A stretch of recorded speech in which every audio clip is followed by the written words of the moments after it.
I'm delighted to say Laura joins me now for his first television interview in the wake of his BBC exit. So, Mark, look, it seems to me the Beeb have made a big mistake parting company with you. We're very pleased to have you here tonight, of course.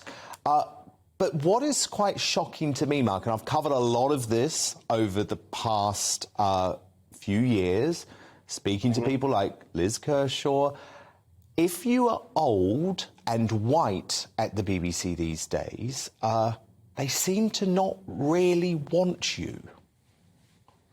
Yeah, I would totally agree with that. And I think just the people you just mentioned there, you know, in the clip, certainly Sue Barker, etc. I just don't get it. I think the premise should be that, you know, whatever age you are, creed, colour, whatever, if you can do what you're asked to do and are very, very good at the job, I'm not talking about myself, I'm talking about other people, then, you know, you should still be in the job. And what's the reason for you actually losing the job as well, which is just very, very strange. I mean, Dan Walker, who I'm sure you know, Dan, he used to present Football Focus, and he found out from basically rumours that he'd lost his job at the end of the season. So it's just a strange way that the BBC operate, I'm afraid. And they seem to be very, very frightened at giving you bad news.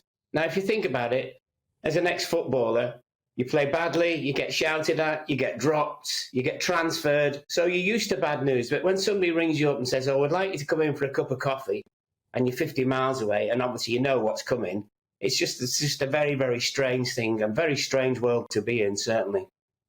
Well, indeed, because I was reading Sue Barker's book where she revealed what happened with her, and it actually seemed very similar to what happened with you. It's almost like there was no rhyme or reason behind it. They didn't really want to admit to you that it's nothing to do with your performance, Mark. It's all to do with your demographics. Yeah, most definitely. So why?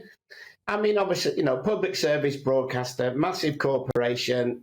You know, you see what they did with the Queen's funeral, etc. They're absolutely brilliant, but it's the little things that they just can't deal with. And just say a year ago they said to me, right, here's your new contract. It's only for a year, but after that year, that's it. Thanks very much. You would have gone, great.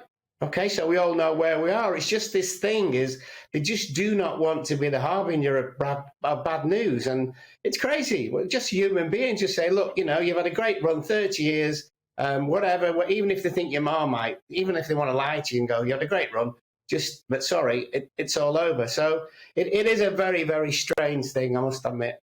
But I'm not, listen, I'm 65 and I'm white, but I'm not bitter.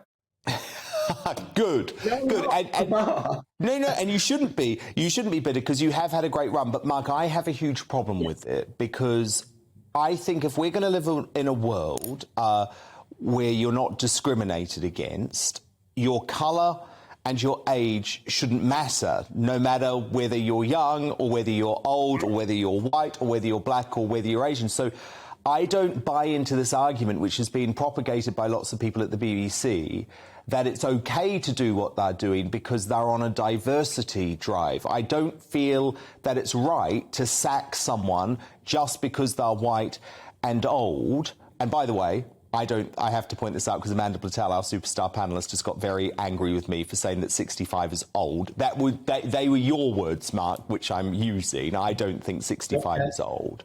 And it's not these days, is it? And it's certainly not acceptable if you are working in an office, so why should it be acceptable at the BBC to be sacked because you're old and white? I don't know. You tell me. I have no idea because the premise, as I said to you before, whatever you are, is can you do the job?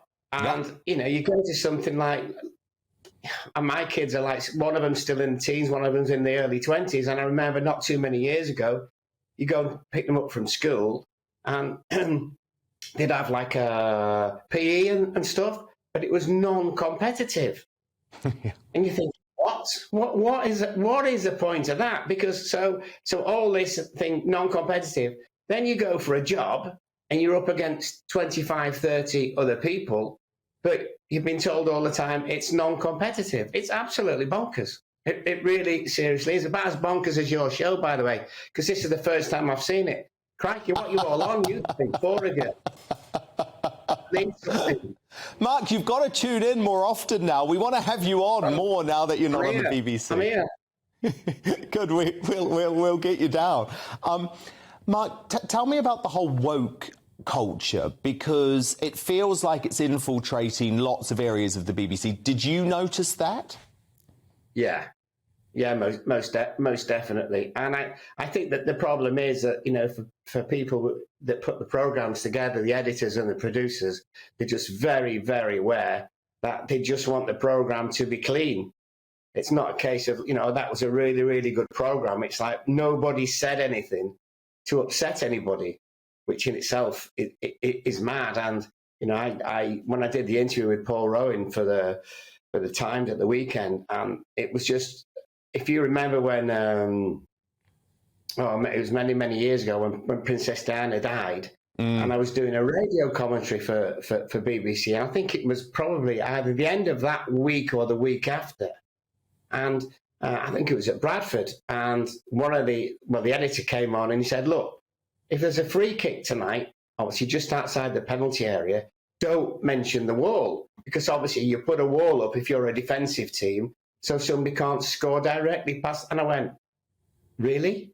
And I said to the commentator that was there, I said, is that for real? He went, oh yeah, that's just, you cannot mention the wall because of what happens here. I mean, what sort of a world do we live in?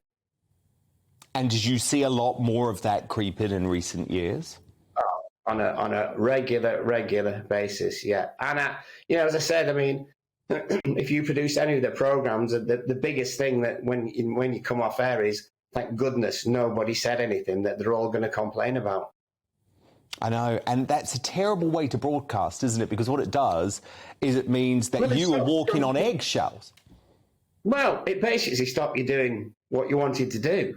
You know, you're on the program in the first case because you might say something, and okay, people can take umbrage at it. It's the way that it is.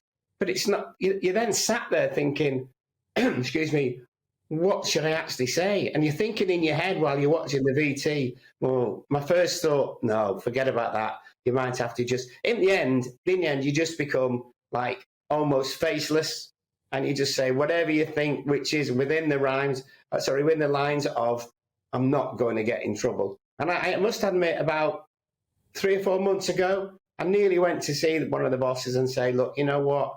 This just isn't for me now. But obviously I hung on. But maybe they knew already anyway, so they'd already decided. So good night.